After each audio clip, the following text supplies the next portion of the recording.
My brother-in-law Marcus looked me dead in the eye across my own dining table and said, "Victoria, you're completely useless. I don't know why we even bother including you in family gatherings anymore." The words hit me like ice water, especially coming from someone sitting in my house, eating the Thanksgiving dinner I'd spent 3 days preparing. 22 people had gathered around my table that Thursday afternoon, and every single one of them heard him say it. What Marcus didn't know was that the useless woman he was insulting controlled more wealth than his small mind could comprehend. And I was about to teach him exactly what happens when you mistake quiet strength for weakness. Before we jump back in, tell us where you're tuning in from, and if this story touches you, make sure you're subscribed, because tomorrow I've saved something extra special for you. I had been hosting Thanksgiving for the Henderson family for 8 years running, not because I particularly enjoyed the chaos of feeding 24 people, but because I had the largest house and, frankly, the deepest pockets to make it memorable. My late husband David had left me well provided for when he passed 5 years ago, though most of the family had no idea exactly how well provided. They saw a quiet widow in her early 50s who kept to herself and seemed to live modestly. They had no clue about the international business empire David and I had built together, or the carefully structured offshore accounts that generated more passive income in a month than most of them earned in a year. The Henderson family had always treated me like the poor relation, despite the fact that I was funding half their lives. My sister Elena, Marcus's wife, constantly made subtle digs about my simple lifestyle, while conveniently forgetting that I'd paid for their daughter's college tuition. My nephew Bradley acted like I was invisible unless he needed money for his latest failed business venture. Even my elderly mother-in-law Ruth had developed a habit of making passive-aggressive comments about how I wasn't living up to my potential since David died. But Marcus had crossed a line that afternoon. The conversation had started innocently enough, with various family members sharing what they were grateful for. When it came to my turn, I had simply said I was grateful for family and the opportunity to host everyone. That's when Marcus decided to unleash his venom. "Grateful for family?" he had scoffed, his face already flushed from the wine I'd provided. "What exactly do you contribute to this family, Victoria? You don't work, you don't have kids, you barely leave your house. You're just taking up space at this point." The table had gone silent. My sister Elena looked mortified but said nothing to defend me. Bradley actually smirked, clearly enjoying the show. Even sweet cousin Margaret seemed uncomfortable but didn't speak up. That's when Marcus delivered his final blow about me being useless. I had smiled politely, excused myself to check on dessert, and spent 10 minutes in my kitchen planning his destruction. Not emotional destruction, financial destruction. The kind that would teach him and the rest of my ungrateful family exactly who they'd been taking advantage of all these years. You see, Marcus worked for Henderson Industrial Solutions, a mid-sized manufacturing company that my late husband and I had quietly acquired a controlling interest in 3 years ago through a web of shell companies and offshore partnerships. Marcus had no idea that his paycheck ultimately came from me. But more than that, Henderson Industrial was on shaky ground financially, propped up primarily by several lucrative contracts that could disappear at any moment. Contracts that were controlled by companies I owned outright. As I served the pumpkin pie I'd made from scratch, watching Marcus laugh with my nephew about what a charity case I'd become, I was already mentally reviewing the portfolio of businesses and investments that would allow me to systematically dismantle his comfortable life. The beautiful thing about offshore financial structures is that they provide both incredible power and complete anonymity. Marcus would never see me coming. The next morning, I called my financial advisor in Switzerland. "Good afternoon, Mrs. Henderson." Klaus greeted me in his precise English. "I trust you had a pleasant holiday?" "Enlightening," I replied. "Klaus, I need you to review our position in Henderson Industrial Solutions and all related subsidiary agreements. I'm particularly interested in the McKinsey Group contracts and the Morrison Steel arrangement." There was a pause as Klaus pulled up the files. "Ah yes, these represent approximately 60% of Henderson Industrial's revenue stream. Both contracts are renewable annually, with the next reviews scheduled for January. Is there something specific you need regarding these arrangements?" "I want them terminated," I said simply. "All of them. Effective immediately where possible, or at the earliest contractual opportunity where notice is required." Klaus cleared his throat diplomatically. "Mrs. Henderson, This action would likely result in significant financial distress for Henderson Industrial. The impact on employment would be substantial. I'm aware of the consequences, I said. Please proceed with the terminations, but ensure they're structured to look like routine business decisions rather than targeted actions. I want this to appear as natural market forces, not personal retaliation. Of course. And the timing? I want the first contract termination to hit by December 1st. Space the others throughout December and January. Make it look like a trend rather than a coordinated attack. After ending that call, I contacted my attorney in the Cayman Islands. Sarah Mitchell had been handling my offshore legal affairs for over a decade, and she understood the delicate art of corporate maneuvering. "Victoria," she said warmly, "what can I do for you today?" "I need to review our holdings in the Chicago area real estate market," I said. "Specifically, properties in the Riverside Hills subdivision." I could hear Sarah typing. "We have several properties in that area through the Pacific Holdings Trust, including a rather nice colonial at 47 Maple Street. That's the one I'm interested in. What's the status of the current lease?" "Month-to-month rental agreement. The tenants have been there for 2 years. Excellent payment history. Is there an issue?" "No issue with the tenants themselves," I said carefully. "But I'm going to need that property vacant by January 1st. Please begin the proper legal procedures for non-renewal of the lease. Make sure everything is done by the book. I don't want any complications." Sarah was quiet for a moment. "Victoria, this is rather sudden. These tenants haven't done anything wrong, and January is not an ideal time to relocate a family." "I understand your concerns," I said, "but this is a business decision. Please ensure they receive proper notice and perhaps include a relocation assistance package to ease the transition. I'm not trying to be cruel, just decisive." The property in question was Marcus and Elena's rental home. They'd been living there for 2 years, blissfully unaware that their landlord was the same woman Marcus had called useless. The irony was delicious. Over the next few days, I made several more strategic calls. I contacted the board of directors at Riverside Community Bank, where I was a silent partner through another shell company. Marcus had a rather substantial personal loan with them, secured against his expected bonuses from Henderson Industrial. When those bonuses disappeared due to the company's declining fortunes, that loan would become problematic. I also reached out to my connections in the luxury car leasing industry. Marcus drove a BMW that he loved to show off, financed through a company that happened to owe several favors to businesses in my portfolio. A few strategic conversations about creditworthiness and payment reliability would likely result in some uncomfortable conversations for Marcus in the near future. But the crown jewel of my revenge plan involved Bradley, my nephew, who had found. Preparing and narrating this story took us a lot of time. So if you are enjoying it, subscribe to our channel. It means a lot to us. Now, back to the story. Marcus's performance so amusing. Bradley had been running a small consulting firm that was hemorrhaging money faster than he could borrow it.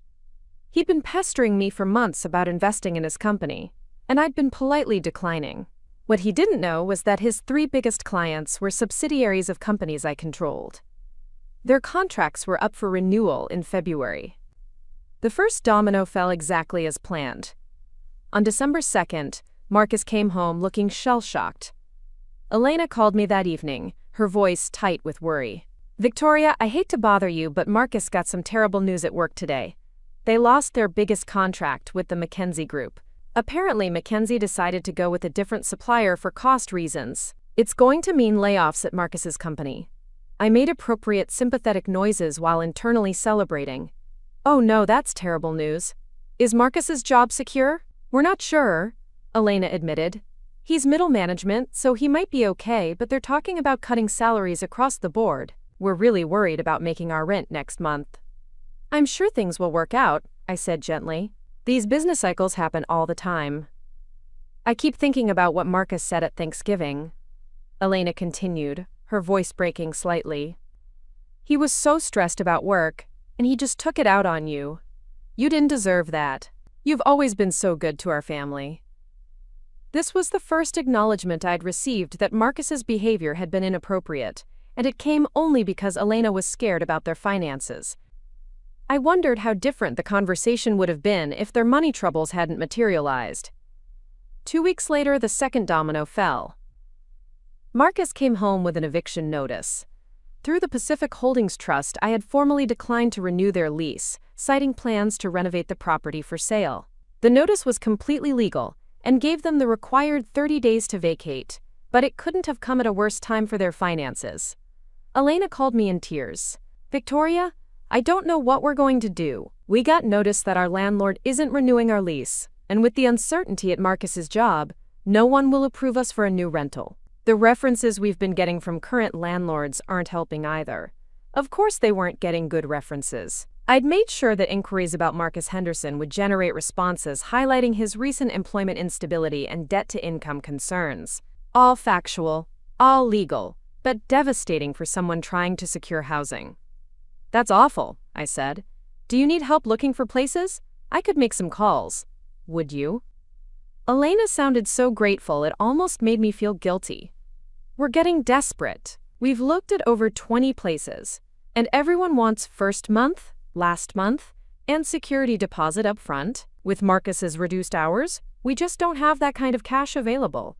I offered to help with the search, knowing full well that their housing options were limited by the financial profile I'd carefully crafted for them. Every apartment complex and rental agency they contacted would see the same concerning picture: employment instability, high debt ratios, and recent financial stress. The few places that might consider them would require deposits and terms that stretched their budget to the breaking point. Meanwhile, Henderson Industrial continued its downward spiral. The Morrison Steel contract termination hit in late December, followed by the collapse of their Beaumont distribution deal in early January.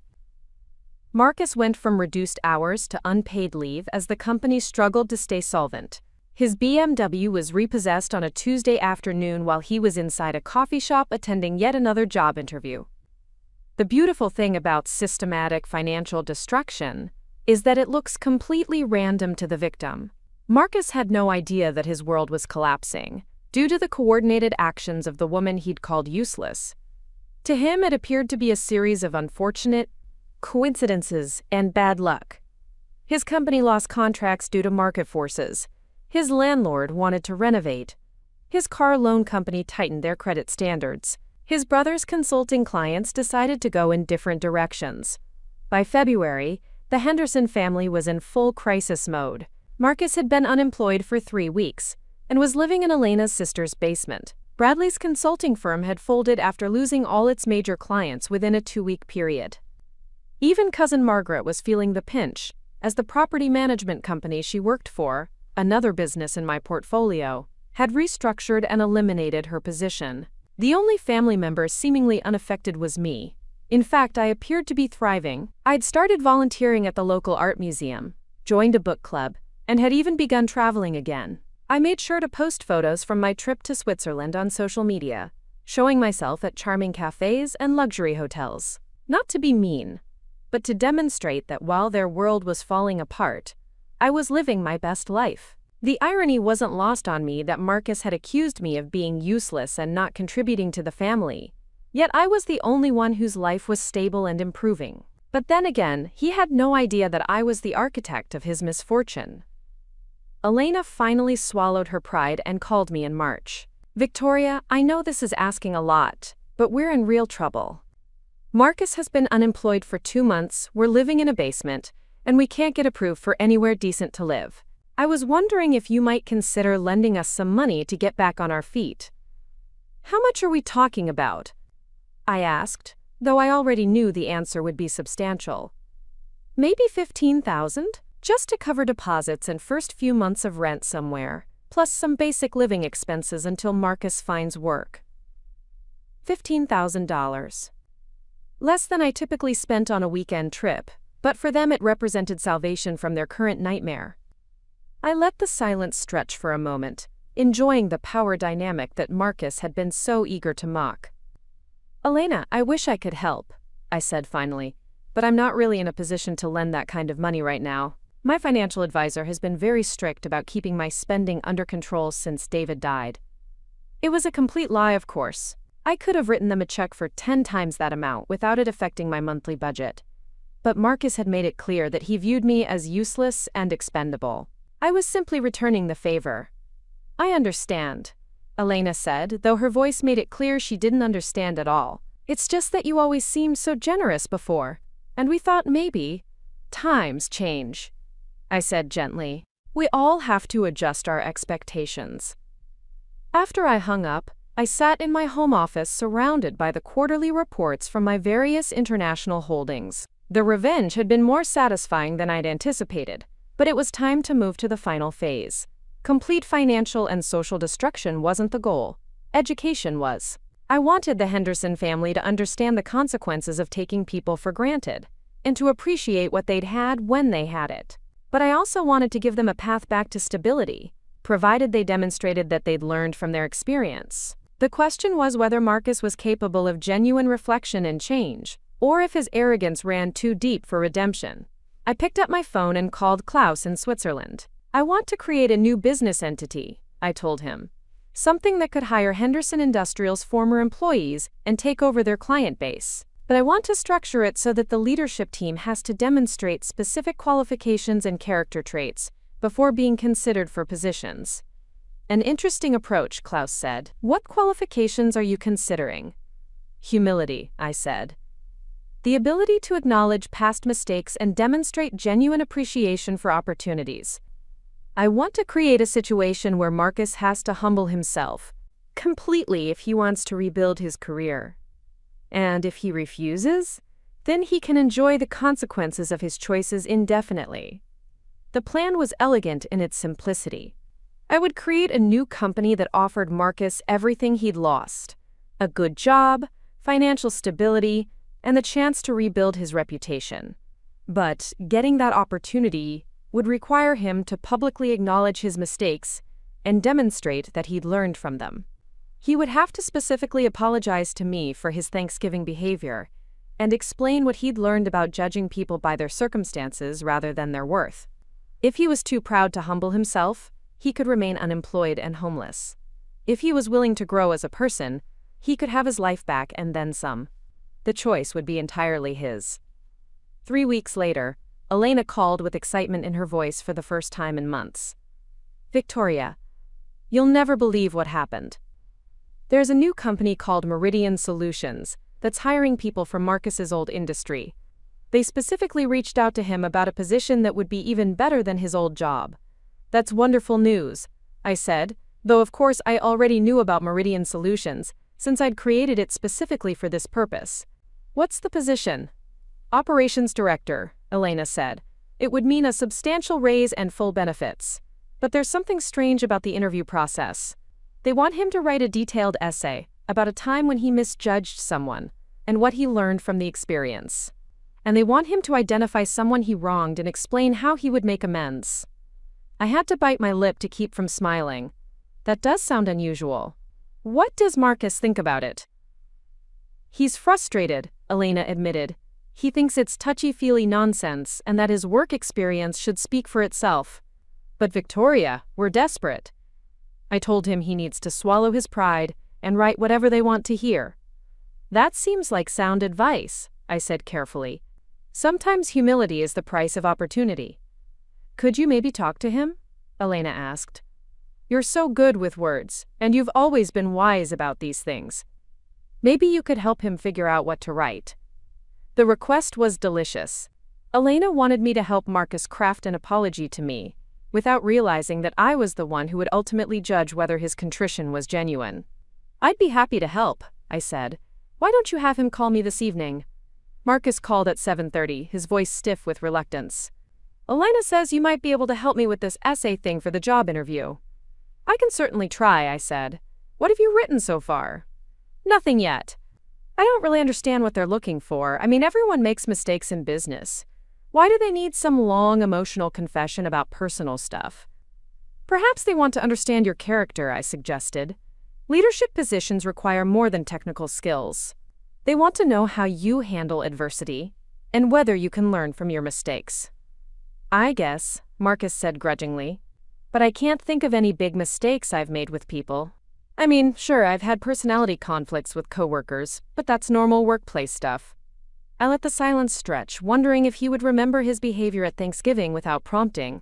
When he didn't, I decided to nudge him in the right direction. What about family situations? I asked. Sometimes we act differently with family because we feel comfortable enough to let our guard down. Have you ever said something to a family member that you later regretted? Another long pause. Then, quietly, you mean like what I said to you at Thanksgiving? I wasn't necessarily thinking of that specific incident. I lied smoothly, but if that's something that's been on your mind, it might be worth exploring. I was stressed about work, Marcus said, the defensiveness clear in his voice. I didn't mean to take it out on you, but I was dealing with a lot of pressure and uncertainty. You know how it is. Do I? I asked. I'm not sure I understand what kind of pressure would cause someone to call a family member useless in front of 20 other people. The words hung in the air between us. Marcus cleared his throat uncomfortably. Look, I know I was out of line. I was drunk and stressed and I said things I shouldn't have said. But you have to understand. It's frustrating when you're working so hard to support your family, and it feels like other people are just coasting through life. Coasting through life, I repeated. Is that how you see me? Well, no, I mean, you're retired, right? You don't have the same pressures the rest of us have. You don't have to worry about supporting kids or making mortgage payments or dealing with demanding bosses. I was quiet for a long moment, considering how to respond. Marcus still had no idea that he was talking to the person who controlled his economic fate. He saw me as a financially comfortable widow without responsibilities, never suspecting that I managed a business empire that dwarfed his understanding. Marcus, I said finally, what if I told you that someone you considered useless was actually the reason you were able to live in your house for the past 2 years? What if that same person was indirectly responsible for your paycheck and your car loan, and many of the opportunities your family has had? I'd say that sounds pretty unlikely, Marcus replied with a forced laugh. I mean, no offense, Victoria, but what would you know about my job or my finances? More than you might think, I said quietly. But let's focus on your essay. The question is whether you can honestly examine your assumptions about people and acknowledge when you've been wrong. Okay, fine. I was wrong to call you useless. You're not useless. You're actually pretty helpful to the family. Is that what you want me to write? I want you to write what you actually believe, I said. If you're just saying words you think people want to hear, that's not genuine reflection. That's manipulation. Marcus was quiet for a long time. When he spoke again, his voice was different. Smaller. Victoria, can I ask you something? Of course. These past few months, with losing my job and the apartment and everything falling apart, it's made me think about things differently. About what's really important and who I can count on, and you've been the only person who's stayed supportive through all of this mess. How so? Well, you've been available when Elena needed to talk. You helped us look for apartments even though we couldn't afford the nice places. You didn't lecture us about financial planning or make us feel worse about our situation. You just listened and tried to help where you could. I found myself genuinely touched by his words, even though I knew I was the architect of his troubles. That's what family does for each other, Marcus. But that's just it, he said, his voice cracking slightly. I wasn't treating you like family at Thanksgiving. I was treating you like someone I had to tolerate. And then when everything went wrong, you were there for us anyway. That's not useless. That's the opposite of useless. For the first time since this whole revenge plot began, I felt a genuine pang of guilt. Marcus was starting to understand the lesson I'd been trying to teach, but he was learning it through suffering that I had deliberately inflicted. The question was whether that suffering had been necessary for his growth, or whether I had simply been indulging my own wounded pride. Tell me more about that, I said softly. I think I was jealous, Marcus admitted. You seemed so calm and stable while the rest of us were struggling with jobs and money and stress. It seemed unfair that you got to be peaceful while we were all fighting to survive.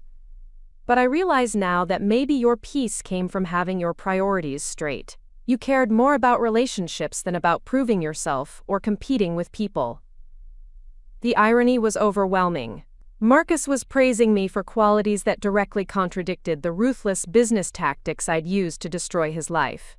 He was learning to value kindness and stability while I had been demonstrating calculation and power. What would you say to someone who had misjudged another person the way you misjudged me? I asked.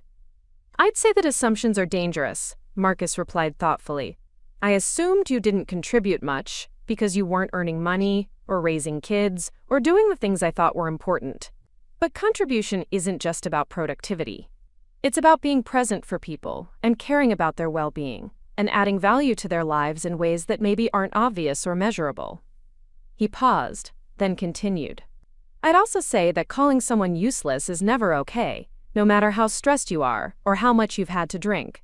That was cruel and unfair, and I'm ashamed of myself for saying it. And what would you do to make amends? I'd apologize sincerely and specifically. I'd acknowledge exactly what I did wrong and why it was harmful. And then I'd try to demonstrate through my actions that I'd learned from the mistake and become a better person because of it. I sat in my office, looking out at the garden David and I had planted together, feeling the weight of the decision I had to make. Marcus's words sounded genuine, but was he truly changed? Or was he simply saying what he thought would get him the job? And more importantly, did my motivations matter as much as the outcome? Marcus, I said, I want you to write your essay exactly as you've described it to me. Be honest about your assumptions, specific about your mistakes, and clear about what you've learned. Don't worry about whether it's what they want to hear. Focus on whether it's true. And you really think that will help me get the job? I think it will help you become the kind of person who deserves the job, I said. Whether you get it or not depends on factors beyond your control. After we hung up, I called Klaus to discuss the final phase of my plan. I want you to set up a meeting with Marcus Henderson for next week, I told him. But I want him to know that he's not just interviewing for a job. He's interviewing for a fresh start that includes housing assistance, debt consolidation, and a path back to financial stability. And what will you require from him in return? Honesty, I said. Complete honesty about who he is and what he's learned. And if he can demonstrate that, I want to offer him something even more valuable than a job. Which is the truth about who's been controlling his fate for the past 6 months. And then we'll see what kind of man he really is when he knows he's been talking to the person he called useless. The meeting was scheduled for the following Thursday at 2 p.m. in the downtown office I'd rented specifically for Meridian Solutions. I arrived early and arranged the conference room carefully. Marcus's essay sat on the table in front of me, along with a folder containing documentation of every action I'd taken to dismantle his life over the past 6 months. Marcus arrived precisely on time, wearing a suit that was probably borrowed, and shoes that had seen better days.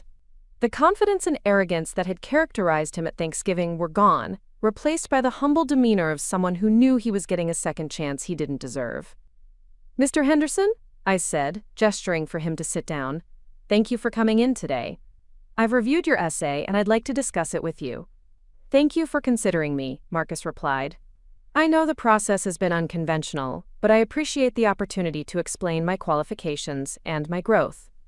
Let's start with your essay, I said, picking up the pages he'd submitted. You wrote about a time when you misjudged a family member and the lessons you learned from that experience. Can you elaborate on why you chose that particular incident? Marcus shifted uncomfortably in his chair. Well, it was the most significant example I could think of where my assumptions about someone were completely wrong. I made a cruel comment to my sister-in-law at a family gathering, calling her useless because I thought she wasn't contributing anything meaningful to our family. And what did you learn from that experience? That contribution comes in many forms, and that just because someone's value isn't obvious or measurable doesn't mean it doesn't exist. I also learned that my stress and frustration don't justify hurting other people, especially people who care about me. I studied his face carefully, looking for signs of insincerity or calculation. What I saw instead was genuine remorse and a humility that seemed born from real suffering and reflection.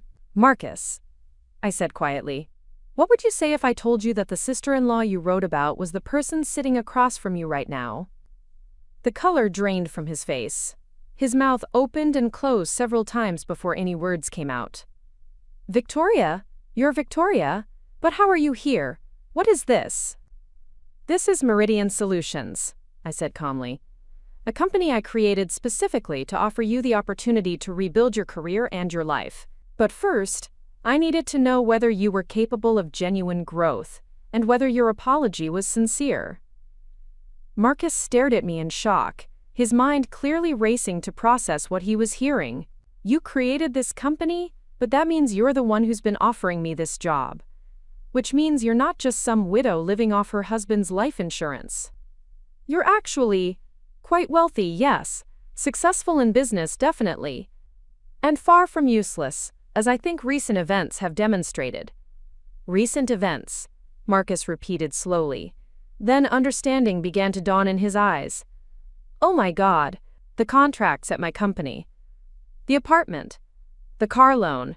That was all you, wasn't it? What do you think? I asked. Marcus leaned back in his chair, his face cycling through a range of emotions. Shock, anger, disbelief, and then something that looked almost like admiration. You destroyed my entire life because I called you useless at Thanksgiving dinner. I demonstrated exactly how much influence a supposedly useless person could have over your circumstances. I corrected. The question now is what you choose to do with that knowledge. What I choose to do? Marcus's voice was rising. You systematically ruined everything I had built. My job, my home, my credit, my brother's business. You put my family through months of hell for the sake of proving a point. And what point was that? Marcus was quiet for a long moment, his anger warring with the recognition that his situation wasn't entirely my fault. That I shouldn't have judged you without knowing who you really were. That I shouldn't have dismissed you as irrelevant when you were actually more powerful than anyone at that table. Is that the only lesson here? No, Marcus said quietly. The lesson is that I shouldn't have been cruel to you regardless of your circumstances. Even if you had been exactly what I thought you were, a widow living modestly off her husband's insurance, that still wouldn't have justified calling you useless in front of our entire family. I nodded slowly. Now we're getting to the heart of it. But Victoria, Marcus continued, his voice stronger now, what you did to teach me that lesson was ruthless. You didn't just humble me. You devastated my family. Elena didn't deserve to lose her home. Bradley didn't deserve to lose his business. You punished innocent people to get back at me. He was right, and I'd been wrestling with that moral complexity for weeks. You're absolutely correct, I said. My methods were disproportionate to your offense, and other people suffered for your mistakes. That's on me, and I take full responsibility for those choices. So what happens now? Marcus asked. Do you offer me this job as some kind of twisted consolation prize? Do I have to grovel and thank you for giving back a fraction of what you took away? What happens now depends entirely on what kind of person you want to be going forward, I said. I can offer you a position with Meridian Solutions that would restore your financial stability and provide opportunities for advancement. I can also help your family get back on their feet and assist Bradley in restarting his business. And in exchange? Nothing, I said. No groveling required, no ongoing humiliation. Just the understanding that actions have consequences, and that the people you dismiss as irrelevant might be more significant than you realize. Marcus stared at me for a long time, clearly trying to process the surreal turn his life had taken. Why? He finally asked. If you're willing to help us recover, why did you tear us down in the first place? Why not just tell me who you were at Thanksgiving and let me apologize then? Because an apology motivated by fear of consequences isn't the same as an apology motivated by genuine remorse, I said. I needed to know whether you were capable of real growth, or whether you were just good at saying what people wanted to hear. And what's your conclusion? I think you're a fundamentally decent person who lost sight of what matters, I said. I think the suffering you've experienced over the past 6 months has taught you things about empathy and humility that you couldn't have learned any other way. And I think you're ready to be the kind of man your family needs you to be. Marcus was quiet for several minutes, his head in his hands. When he looked up, his eyes were red, but his voice was steady. I want to accept your offer, he said. Not because I think I deserve it, but because my family needs stability, and I need the chance to prove that I've learned from this experience. I was hoping you'd say that, I said, sliding a folder across the table. These are the employment contracts and benefit packages for you and several other former Henderson Industrial employees.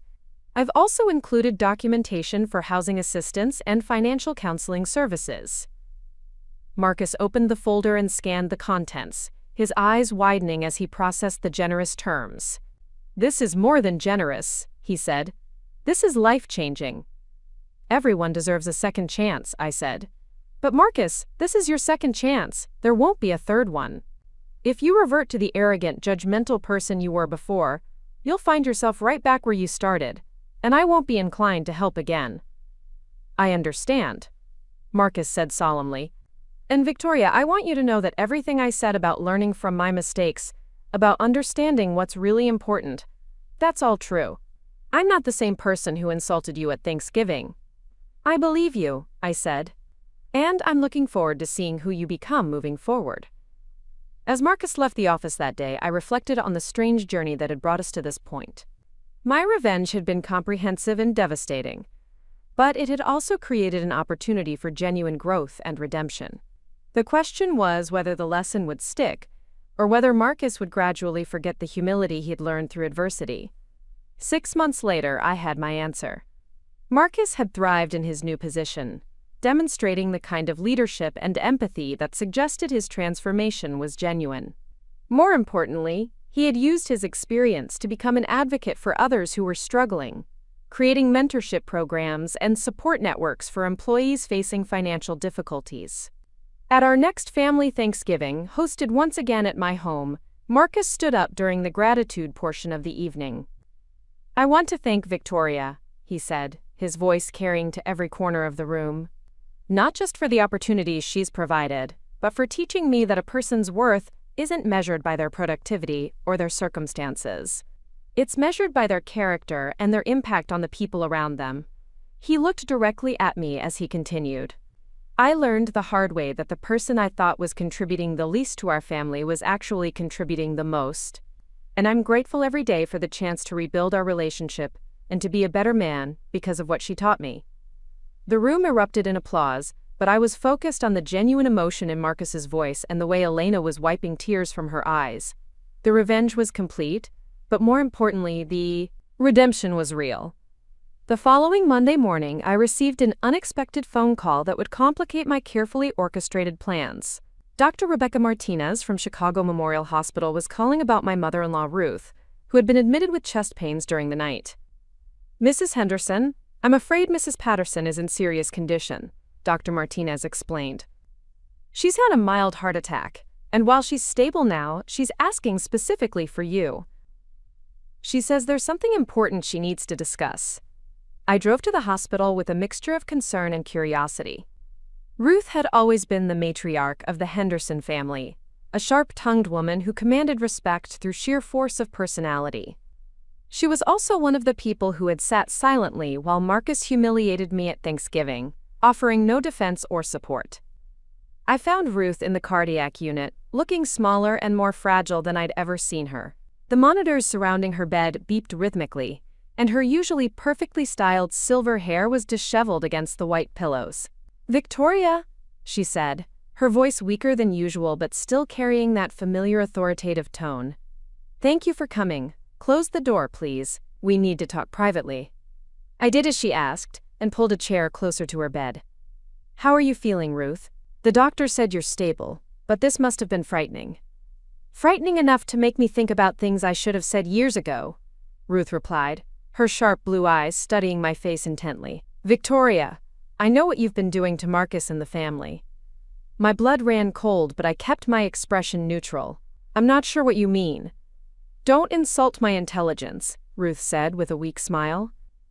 "I didn't become a successful businesswoman by being naive about financial manipulation. I've been watching the systematic destruction of my grandson's life, and the timing was far too convenient to be coincidental." I remained silent, unsure how much Ruth actually knew versus how much she was guessing. The contracts that disappeared from Henderson Industrial all traced back to shell companies, Ruth continued. The rental property that suddenly became unavailable belonged to a trust with very creative ownership structures. Even Bradley's consulting clients seemed to evaporate through entities that don't quite exist in any meaningful way. That sounds like a series of unfortunate business circumstances, I said carefully. Victoria, I spent 40 years building Patterson Enterprises before I retired and handed control to David. I know how offshore holdings work, and I know how to make someone's life fall apart without leaving fingerprints. The question is whether you realize what you've stepped into. Ruth's words hit me like a physical blow. Patterson Enterprises had been David's company, but I'd always assumed he'd built it himself. The idea that Ruth had been the original architect of the business empire I'd inherited changed everything about our family dynamics. I don't understand, I said slowly. Of course you don't, Ruth said, pressing the button to raise her bed slightly. David never told you the truth about where the money came from, did he? He let you believe he was some kind of self-made entrepreneur who built his fortune through hard work and smart investments. My mind was racing, trying to process this revelation. What are you saying? I'm saying that everything you've been using to destroy Marcus's life originally belonged to me. Patterson Enterprises, the offshore accounts, the web of shell companies and international holdings, all of it. I built that empire over 4 decades, and when I retired 15 years ago, I transferred control to David with the understanding that it would eventually pass to the next generation. But David left everything to me, I said, feeling increasingly confused and defensive. Because he was supposed to, Ruth replied. Because that was always the plan. You were supposed to be the bridge between my generation and Marcus's generation. The money was supposed to flow through you to the grandchildren and great-grandchildren, ensuring the family's security for generations to come. I stared at Ruth, trying to reconcile this new information with everything I thought I knew about my life with David. Why didn't anyone tell me this? Because David thought you'd feel burdened by the responsibility, Ruth said. He wanted you to enjoy your marriage without feeling like you were just a custodian of family wealth. But he also assumed you'd naturally include the extended family in major financial decisions, especially after he was gone. Include them how? Well, certainly not by systematically destroying their livelihoods when they hurt your feelings, Ruth said with a sharp look. Victoria, what Marcus said to you was inexcusable, but your response has been nuclear. You've used family resources to wage war against family members. I felt a flush of anger and embarrassment. Family members who treated me like I was worthless and expendable. Family members who took my generosity for granted while mocking me behind my back. And you think David would approve of how you've handled that situation? The question hung in the air between us, and I realized I didn't have a good answer. David had been gentle and diplomatic, always looking for ways to bring people together rather than drive them apart. He would have been horrified by the calculated cruelty of my revenge plan. Ruth, I need to understand something, I said. If you built Patterson Enterprises and you know what I've been doing, why haven't you stopped me? You could have called off the contracts yourself or warned Marcus about what was happening. Ruth smiled, and for a moment I caught a glimpse of the formidable woman who had built a business empire from nothing. Because Marcus needed to learn the lesson you were teaching him. That boy has been arrogant and entitled his entire life, riding on the family's success, without understanding how precarious security can be. You showed him that his comfortable life was built on foundations he didn't control or understand. So you approve of what I did? I approve of the lesson, Ruth said carefully. I don't approve of the deception or the extent of the damage. You could have taught him humility without destroying his credit or making his family homeless. You chose the most brutal path possible when gentler options were available. I looked down at my hands, feeling the weight of Ruth's judgment. I was angry.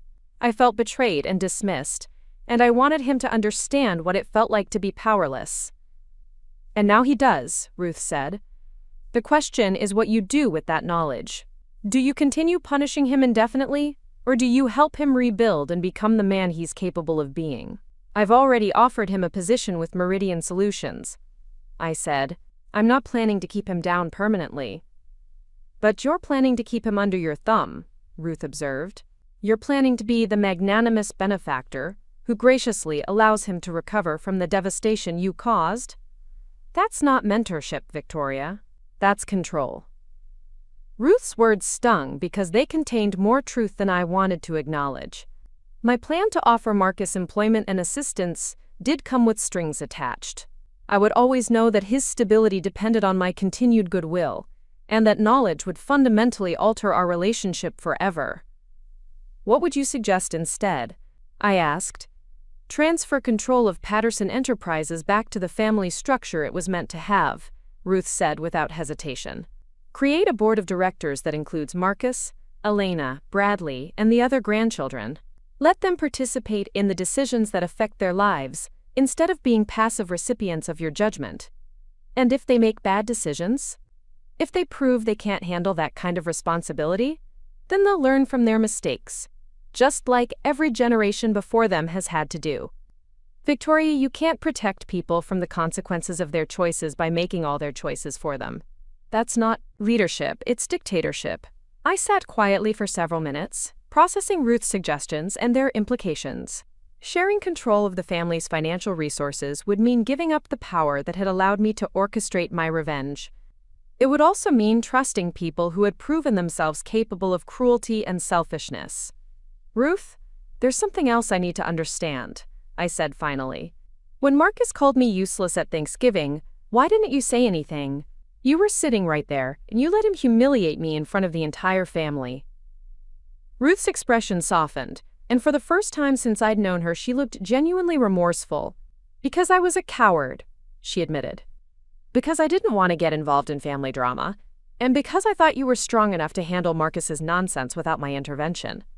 But you knew what he was saying was wrong? Of course I knew it was wrong.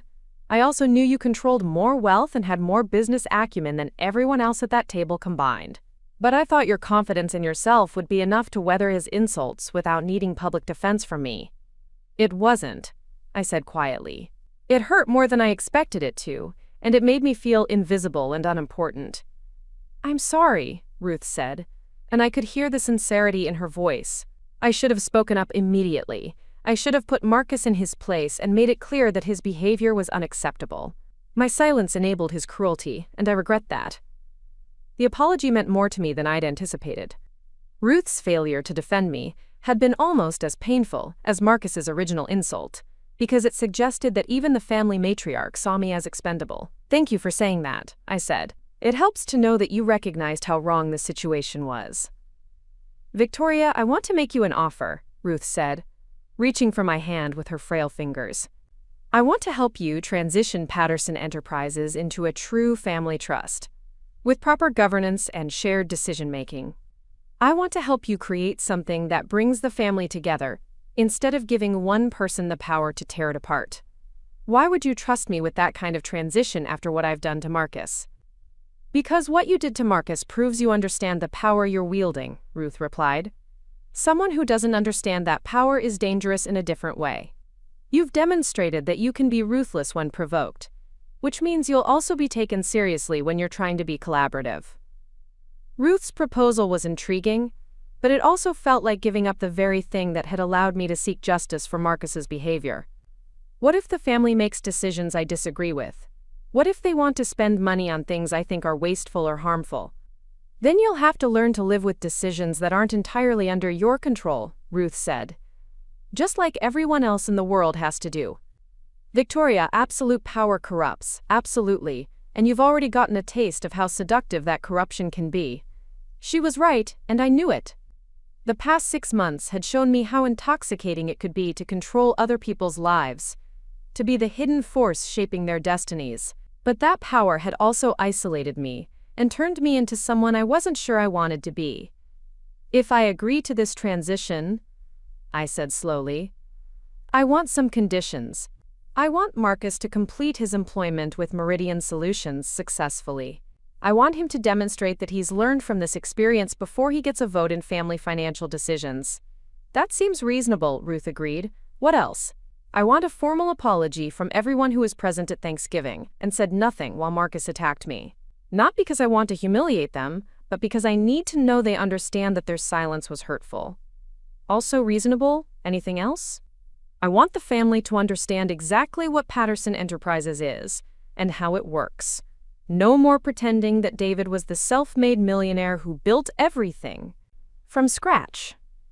If they're going to participate in controlling this wealth, they need to understand its history and their responsibility to preserve it. Ruth smiled, and I could see some of her old strength returning. Now you're thinking like the family matriarch you were meant to be.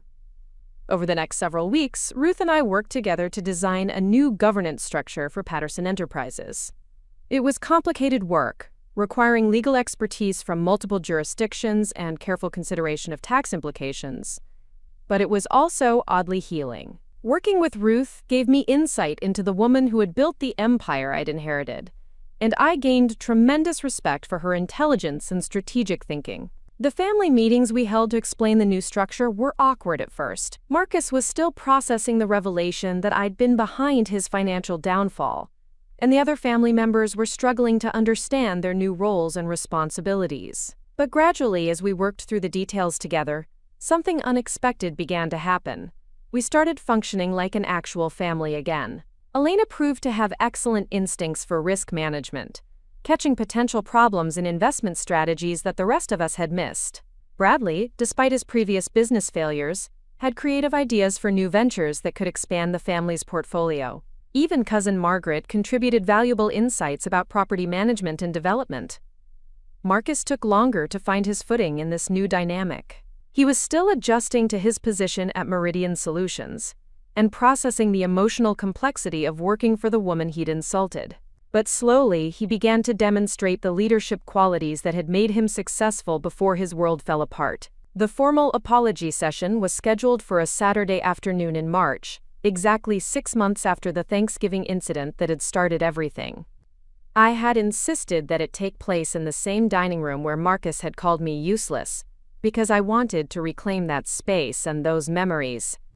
One by one, each family member who had been present that day stood up and acknowledged their failure to defend me. Some of the apologies were more sincere than others, but they all contained a recognition that their silence had been complicity. When it was Marcus's turn, he spoke for nearly 10 minutes about the assumptions he'd made, the cruelty he'd displayed, and the lessons he'd learned through losing everything he'd taken for granted.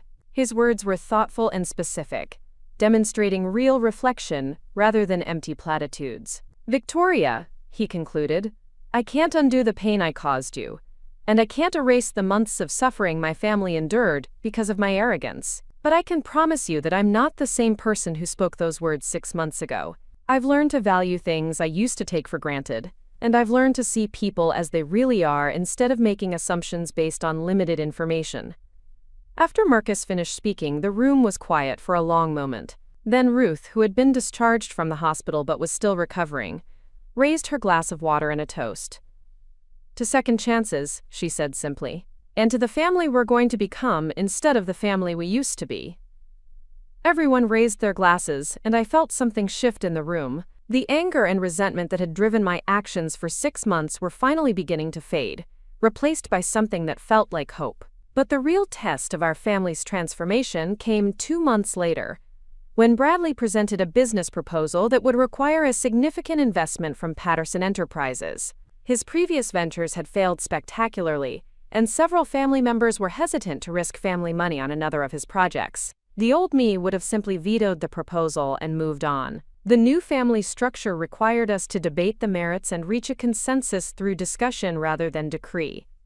"Bradley's track record is concerning," Marcus said during the family board meeting. "But his analysis of the market opportunity seems sound, and he's addressed most of the issues that caused his previous failures.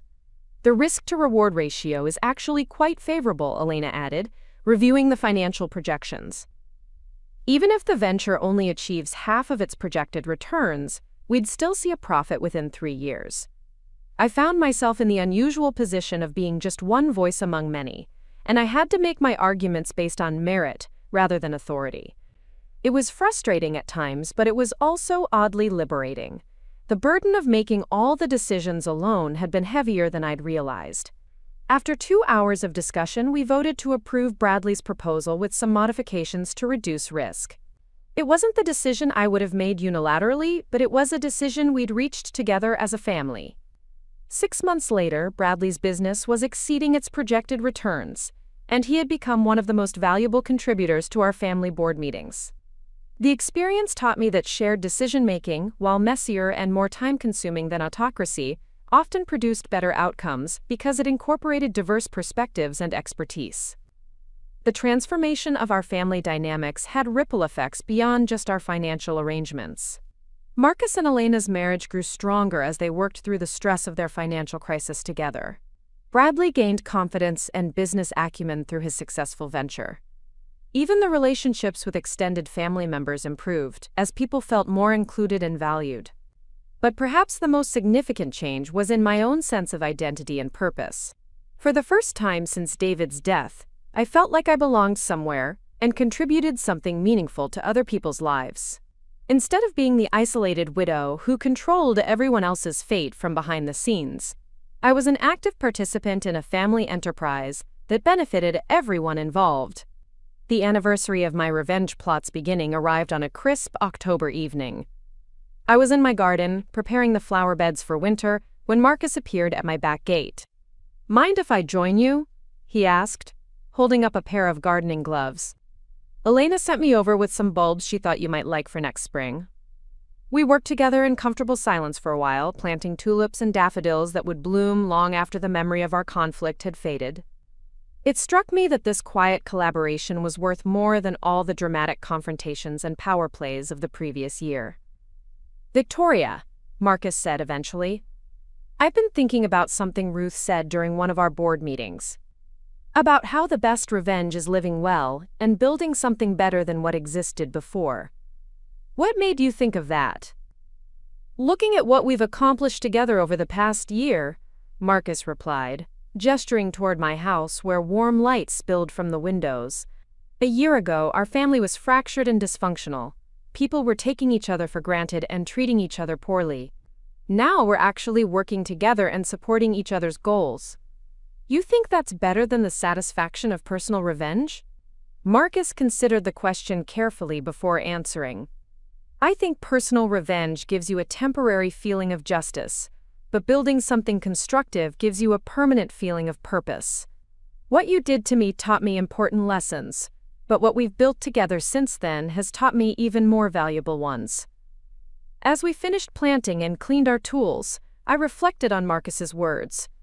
My original plan had been focused entirely on making him suffer for his cruelty, but the aftermath had created opportunities for growth and connection that I never could have anticipated.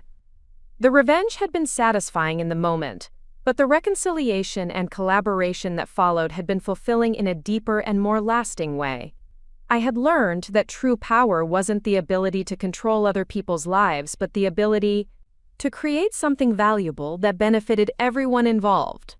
That night, as I prepared for bed in the house that no longer felt like a fortress under siege, I realized that my year of revenge had taught me more about myself than about the people I'd been trying to punish. I had discovered reserves of strength and cunning I didn't know I possessed, but I had also discovered the limitations of those qualities when used in isolation. The offshore accounts and shell companies that had enabled my revenge were still there, but they no longer felt like weapons waiting to be deployed. They were tools for building security and opportunity for the people I cared about, and that transformation in purpose had changed everything about how I saw myself and my role in the world. I fell asleep that night with a sense of peace I hadn't experienced since before David's death.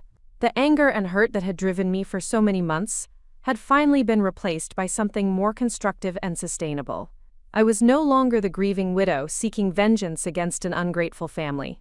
I was a woman who had found her place in the world and was using her gifts to create something meaningful. The final chapter of my revenge story wasn't about destruction or punishment. It was about transformation and redemption, both for the people who had wronged me and for myself. And that, I realized, was a much better ending than anything I could have planned when the whole adventure began.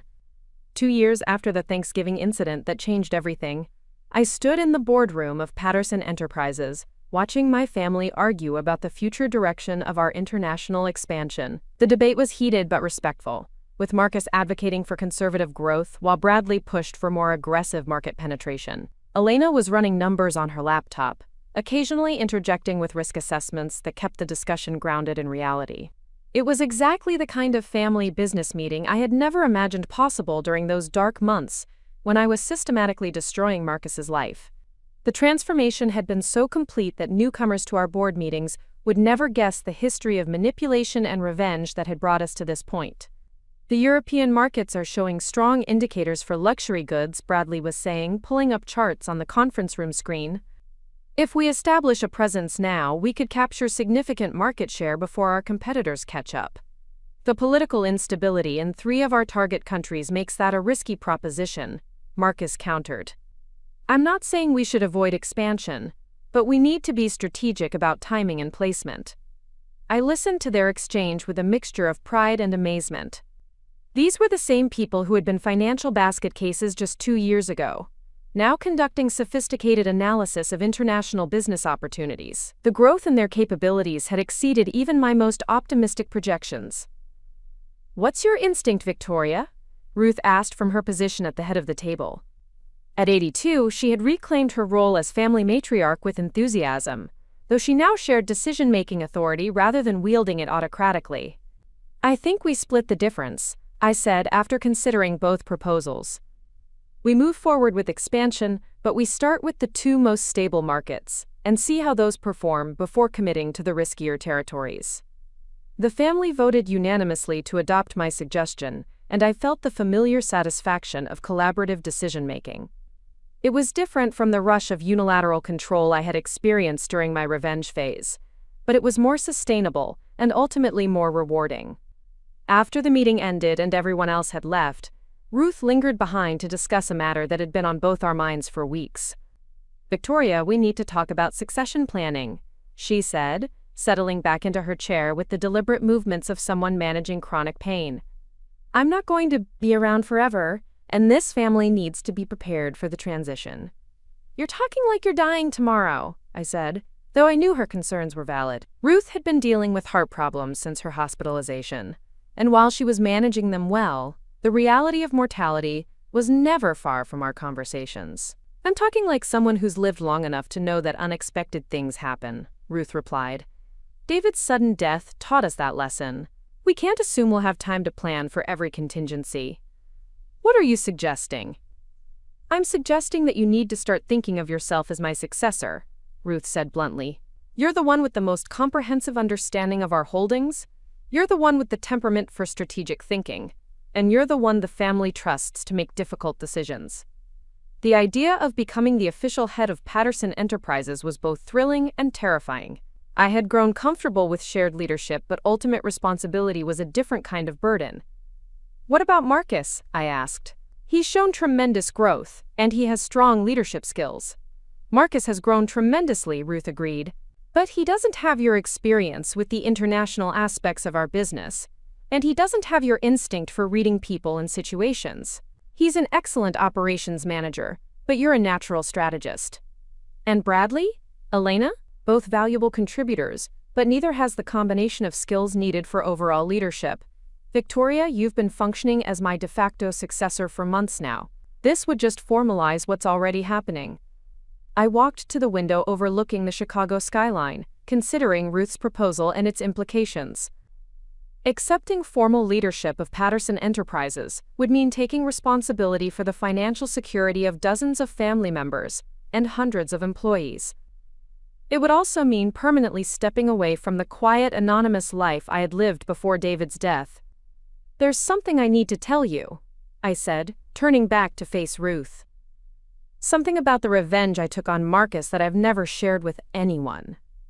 Ruth raised an eyebrow but remained silent, waiting for me to continue. "I enjoyed it," I admitted. "Not just the justice of teaching him a lesson, but the power itself. The ability to control his life, to watch him struggle, and know that I was the cause of his problems. It was intoxicating in a way that scared me." "And you're worried that formal leadership would reawaken those impulses?" "I'm worried that having that much power over people's lives might corrupt me again," I said. "I'm worried that I might start using authority to settle personal scores instead of serving the family's best interests." Ruth was quiet for a long moment, her sharp eyes studying my face. "Victoria, do you know why I think you're the right person for this role?" "Why?" "Because you're the only person in this family who understands how dangerous power can be," Ruth said. Someone who's never been tempted by absolute authority is more likely to abuse it when they get it. Someone who's experienced that temptation and learned to resist it is much safer. But what if I don't resist it next time? What if someone hurts me or threatens the family, and I decide to use Patterson resources for personal vengeance again? Then the family board will remove you from leadership, Ruth said matter-of-factly. We're not talking about making you an absolute monarch, Victoria. We're talking about giving you executive authority within a system of checks and balances. Ruth's words were reassuring, but I still felt the weight of potential responsibility. Can I think about it? Of course. But don't think too long. The family needs stability, and uncertainty about succession creates instability.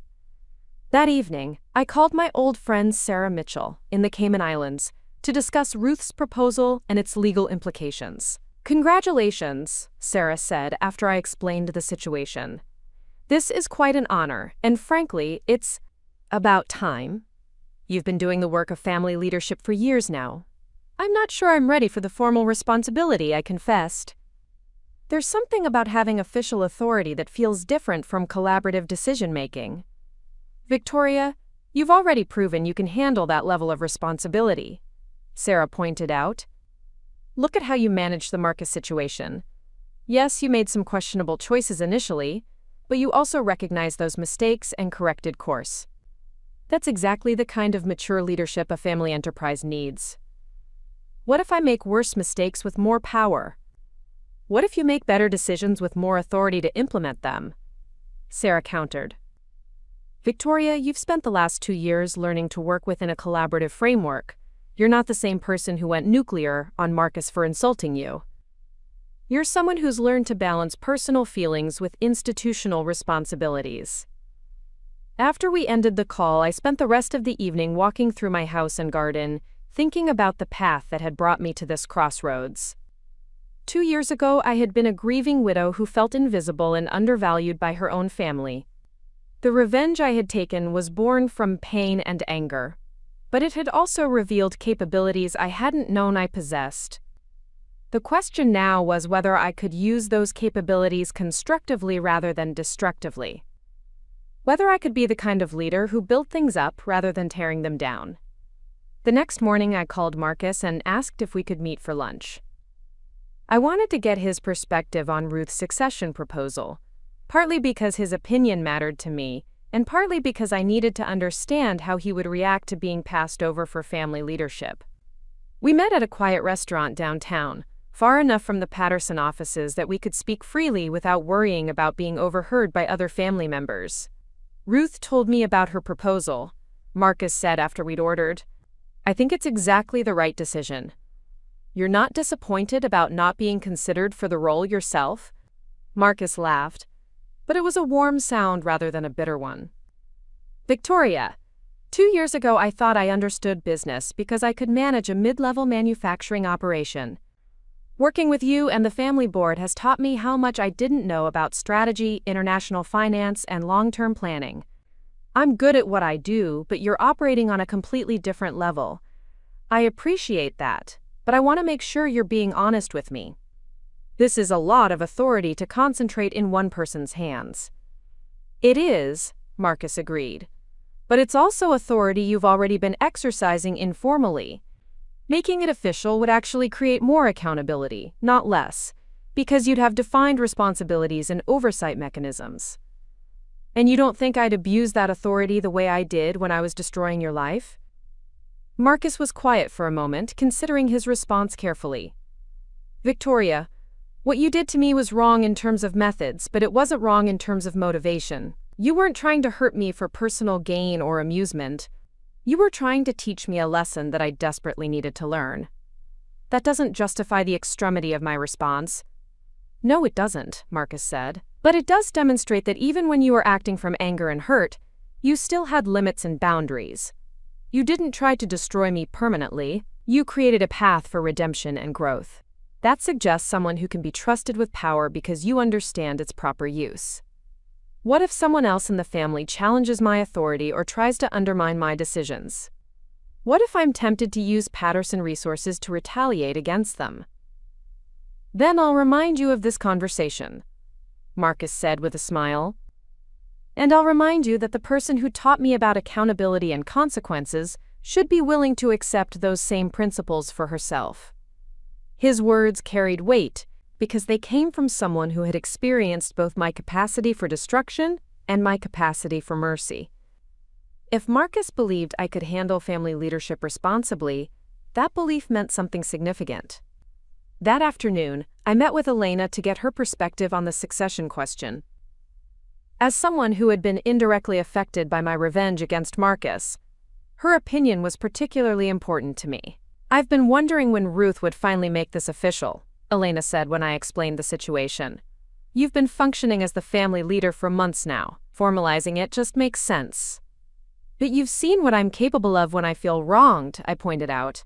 Doesn't that concern you? It concerns me less than the alternative, Elena replied. Victoria, you didn't destroy Marcus's life because you enjoyed causing pain. You did it because you felt that justice required consequences for his behavior. That's actually the kind of moral reasoning I want in a family leader.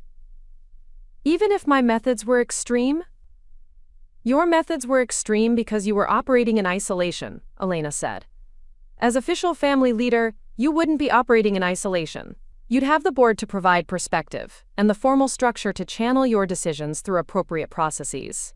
And you think that structure would prevent me from acting on personal grievances?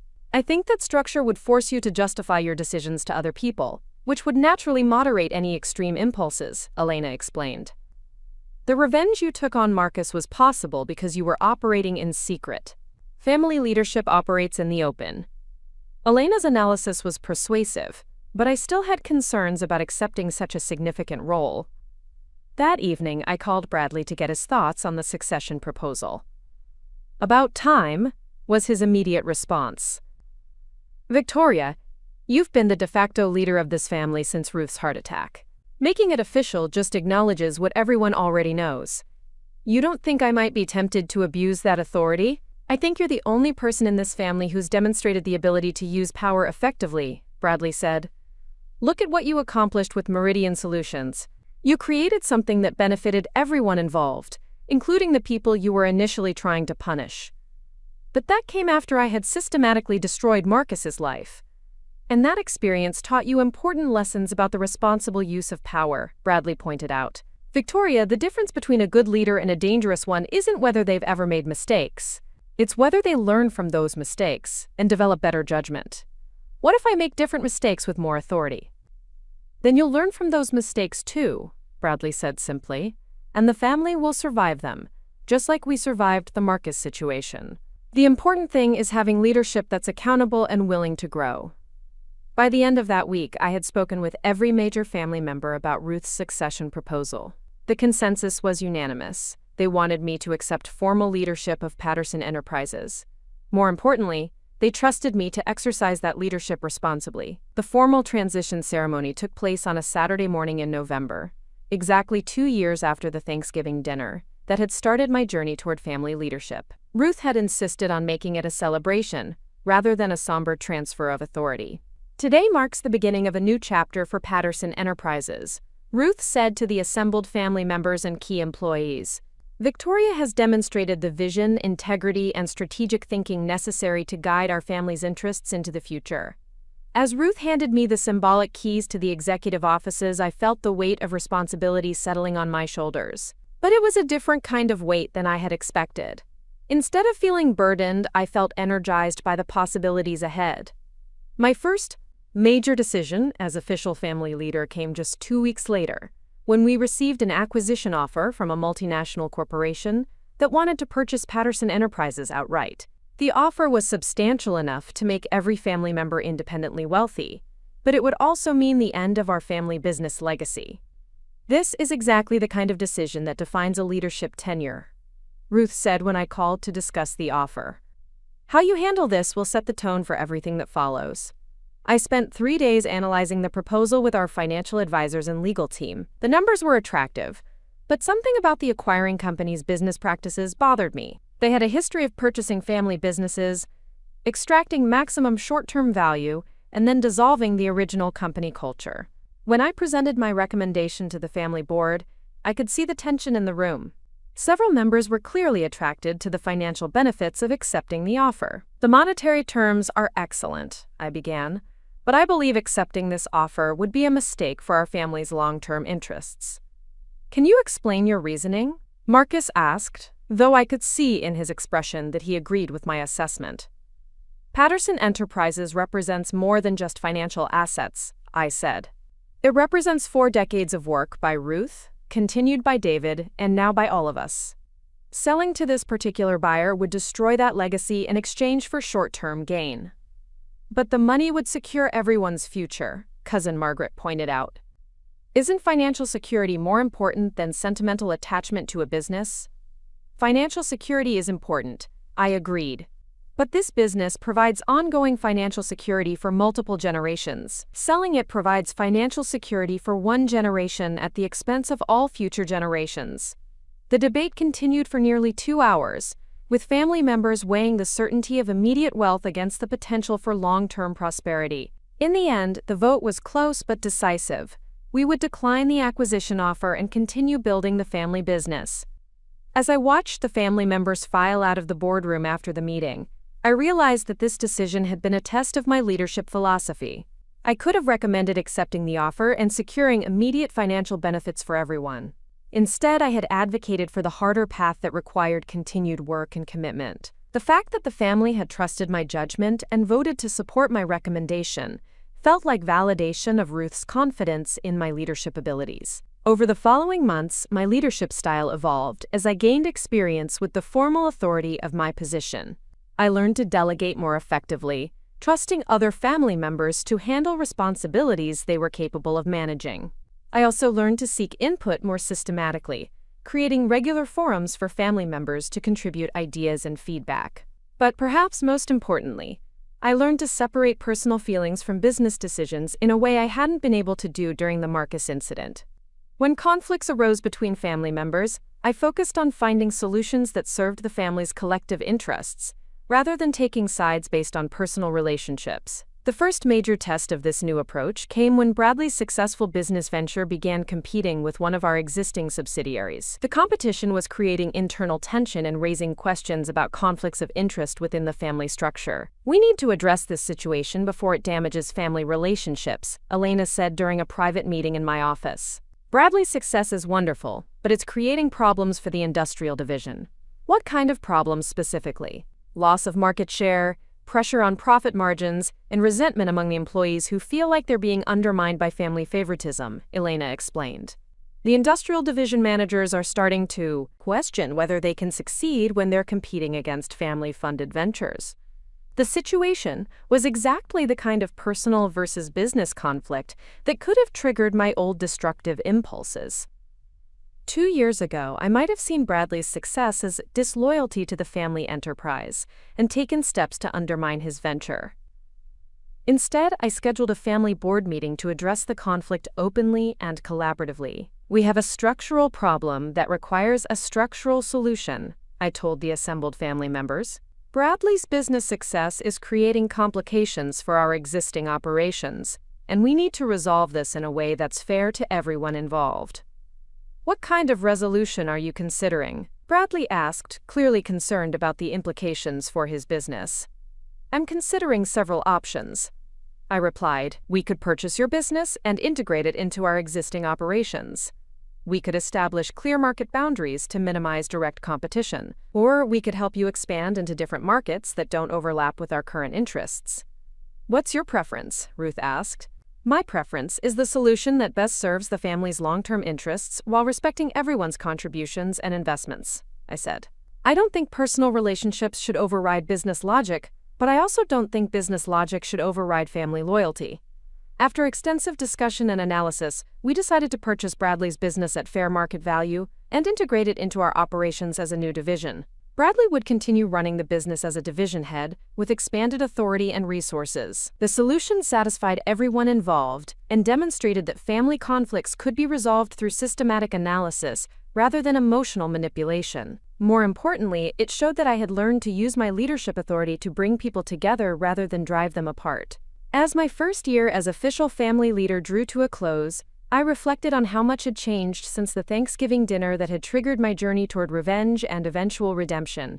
The family that had once been characterized by taking each other for granted now operated as a cohesive team focused on shared goals. Marcus had evolved from an arrogant middle manager into a thoughtful operations director who understood the value of collaboration. Elena had developed from a silent observer into an active contributor with valuable analytical skills. Bradley had grown from a failed entrepreneur into a successful business leader who understood how to balance personal ambition with family loyalty. But perhaps the most significant transformation had been my own evolution, from a grieving widow seeking revenge to a family leader focused on building something lasting and meaningful. The power that had once corrupted me with its potential for destruction had become a tool for creation and growth. On the second anniversary of the Thanksgiving incident, I hosted another family dinner in the same dining room where Marcus had called me useless. But this time, the conversation focused on gratitude for how far we had all come and excitement about the opportunities ahead. "I want to propose a toast," Marcus said, standing up with his wine glass. "To Victoria, who taught us all that strength comes not from avoiding challenges but from learning how to meet them with wisdom and grace." As I looked around the table at the faces of people who had become genuine partners in building something larger than any of us could have created alone, I realized that my revenge had ultimately created something far more valuable than the satisfaction of proving Marcus wrong. It had created a family legacy based on mutual respect, shared responsibility, and collaborative achievement. The offshore accounts and shell companies that had enabled my revenge were still there, but they now served as tools for opportunity creation rather than weapons of destruction.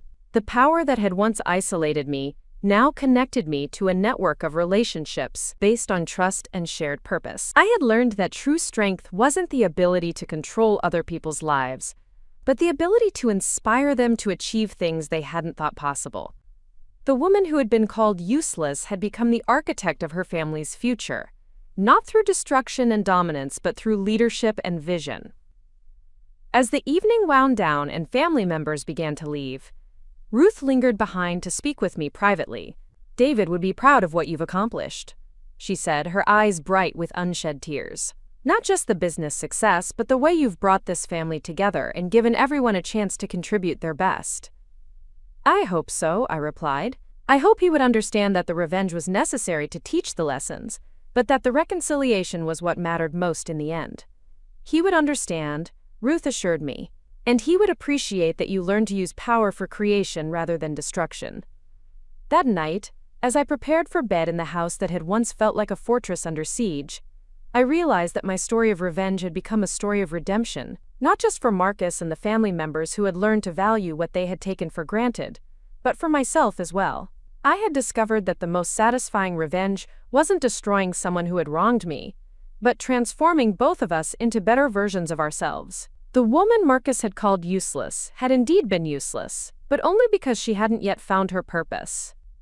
Once I discovered that purpose, everything else had fallen into place. The offshore accounts would remain, the shell companies would continue their operations, and the family business would keep growing. But they would do so in service of building something meaningful rather than tearing something down. And that transformation, more than any temporary satisfaction from revenge, had given my life the meaning and purpose I had been searching for since David's death. Up next, you've got 2 more standout stories right on your screen. If this one hit the mark, you won't want to pass these up. Just click and check them out.